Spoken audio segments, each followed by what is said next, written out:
నీ మనసులో ఏది ఉన్నా కూడా అడిగే. అదే విధంగా కాకపోతే నేను ఇప్పుడు మాత్రం ఈ సందర్భంలో నేను ఇక్కడ జన్మించా కదా, నేను ఎక్కడ పుట్టినది, ఎక్కడ పెరిగినది, నా తల్లి ఎవరు, నా తండ్రి ఎవరు, ఆ సమాచారం నీకు చెప్తా విను. అలాగే అవును కదా.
ఎవరి కోసం ఉంటావు? ఎవరిని కాపాడుటకు, ఎవరిని సంహరించుటకు. స్తంభంలో జన్మించాలంటున్నావు కదా, ఎవరిని సంహరించడానికి నీకు ఆ రూపాకారం వచ్చిందని అడుగుతున్నావా? దొరక అవురా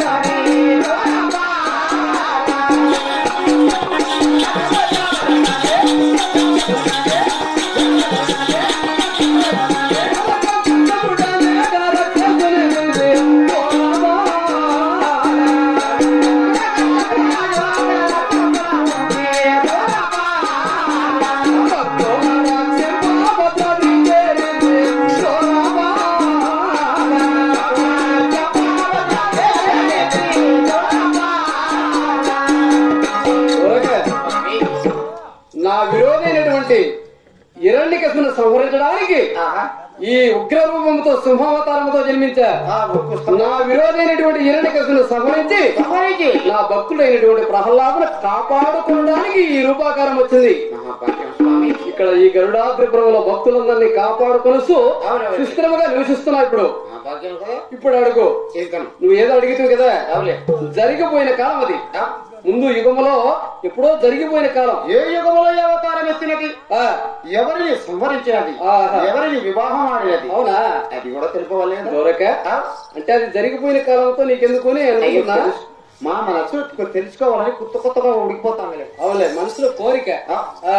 ఇప్పుడు ఈ సింహావతారంలో హిరణ్యకశిపుని సంహరించావు కదా, తదుపరి ఏ యుగంలో ఏ రాక్షసుని సంహరించావు, ఏ స్త్రీని కళ్యాణం ఆడావు అనేది కూడా ఒక సందేహం ఉంది. అది కూడా చెప్తా విను, ఇబ్బంది ఏం లేదులే.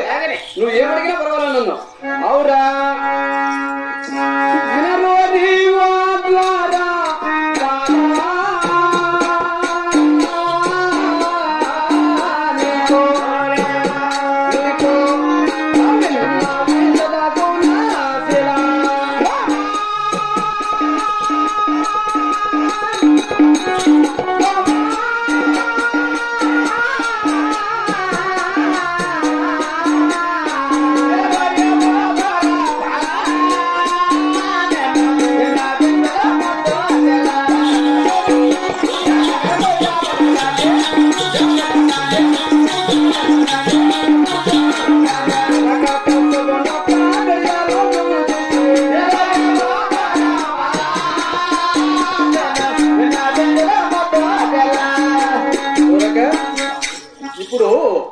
సింహావతారం ప్రకారము ఎలా జన్మించాను? ఉక్కు స్తంభంలో జన్మించా. ఆ ఉక్కు స్తంభంలో జన్మించినప్పుడు నాకు ఆయుధాలనేటివి నా చేతుల్లో లేవు. హిరణ్యకశిపుని ఒక్క నిమిషంలో హిరణ్యకశిపుని చీల్చి చెండాడిన వాడిని కదా నేను. ఆయుధం ధరించకుండా ఏ యుగంలో కూడా ఏ అవతారంలో కూడా ఆయుధాన్ని ధరించకుండా నేను యుద్ధం చేసినని కాదు. ఇప్పుడు ఈ సింహావతారంలో మాత్రము నా చేతులే నాకు ఆయుధములు. ఆ హిరణ్యకశిపుని సవరించి వచ్చాను కదా. ఇప్పుడు రెండవ అవతారమని నీ మనసులో కోరిక, మరి అది కూడా చెప్తా వీరు. ఎందుకు నీకు ఇబ్బంది? శ్రీరామచంద్రుడా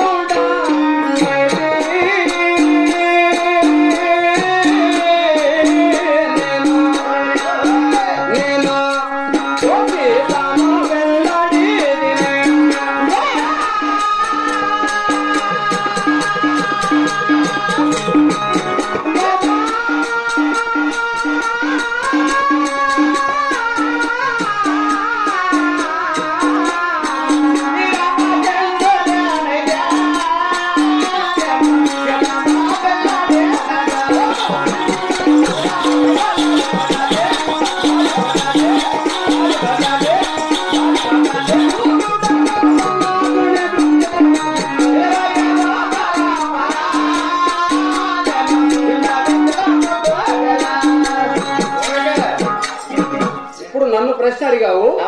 ఇప్పుడు నువ్వు సమాధానం చెప్పు. అదే విధముగా త్రేతాయుగంలో దశరథ మహారాజు కుమారుడు జన్మించి ఆ సీతామాత వివాహమాడి నీతి విరోధమైనటువంటి ఆ రావణ కుంభకర్ణాదులను అవలీలుగా సమరించేటువంటి వాడు కదా. అవునవును, అంతే కదా.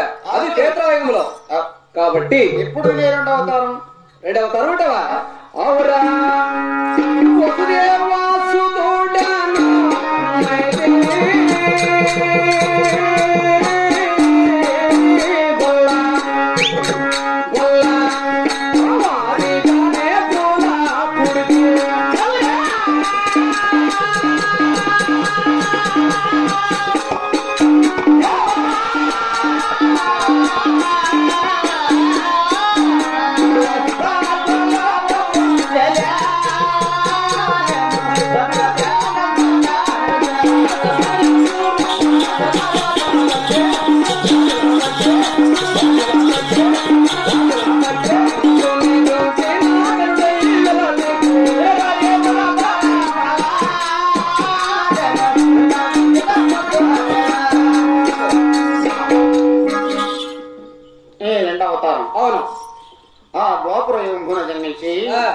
దేవకీ వసుదేవుని కుమారుడు జన్మించి అవును ఆ రుక్మిణి సత్యభామను వివాహమాడి కళ్యాణమాడి నీ మేనమామటి కాలకంక్షుని ఆ కాలంగి మడుగులో అవలీలగా సమనుచ్చేవాడు కదా. అవును మడే, అటువంటి అవతారం కృష్ణావతారం అది.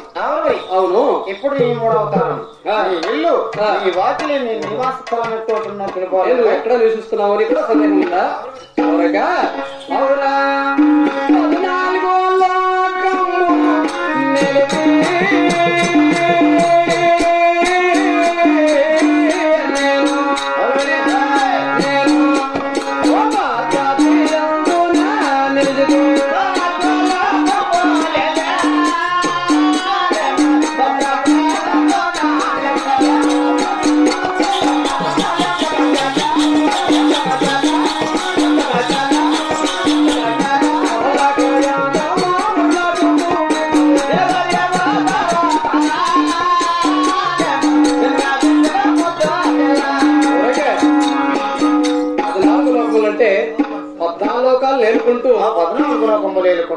తిరిగి ఇప్పుడు గరుడాద్రిపురములో భక్తులందరినీ కాచుకొలుచు సుస్థిరముగా భార్యాభర్తలము సకల సంతోషముతో జీవిస్తున్నాం. భాగ్యం స్వామి.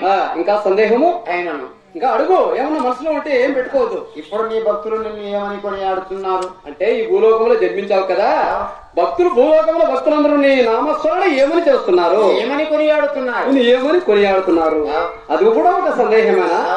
దూరక భక్తులు ప్రేమ చాలా ప్రేమగా చూస్తున్నారు. అంటే దేవుళ్ళకు దేవుడు భూలోకంలో జన్మించాలని ఏమని నామస్మరణ చేస్తున్నారు తెలిసినా? అది కూడా చెప్తా వీళ్ళు. దేవా నరసోవా దేవా దేవా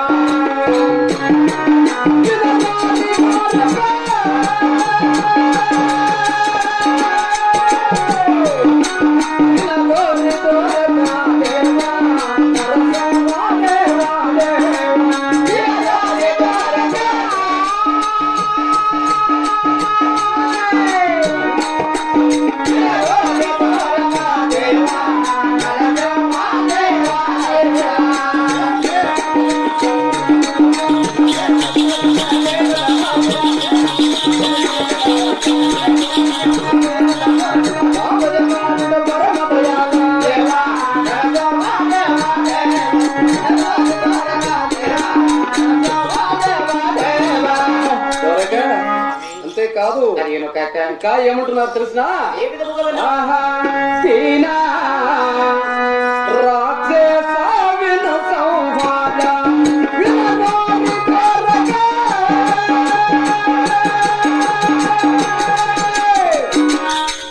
వినగోరి కోరక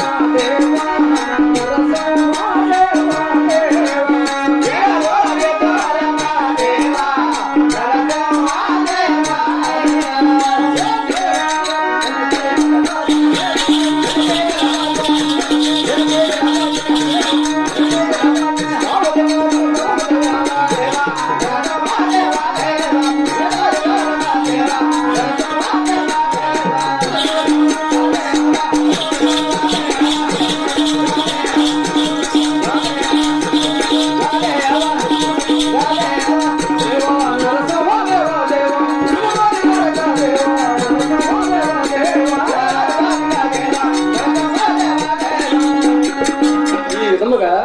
భక్తులందరూ కూడా సకల సంతోషంతో దేవా నరసింహదేవా అనే వాళ్ళే ఉన్నారు కానీ అంత భక్తి శ్రద్ధలతో ఉన్నారు భక్తులందరూ కూడా ఏ ఇబ్బంది లేదు ఇప్పుడు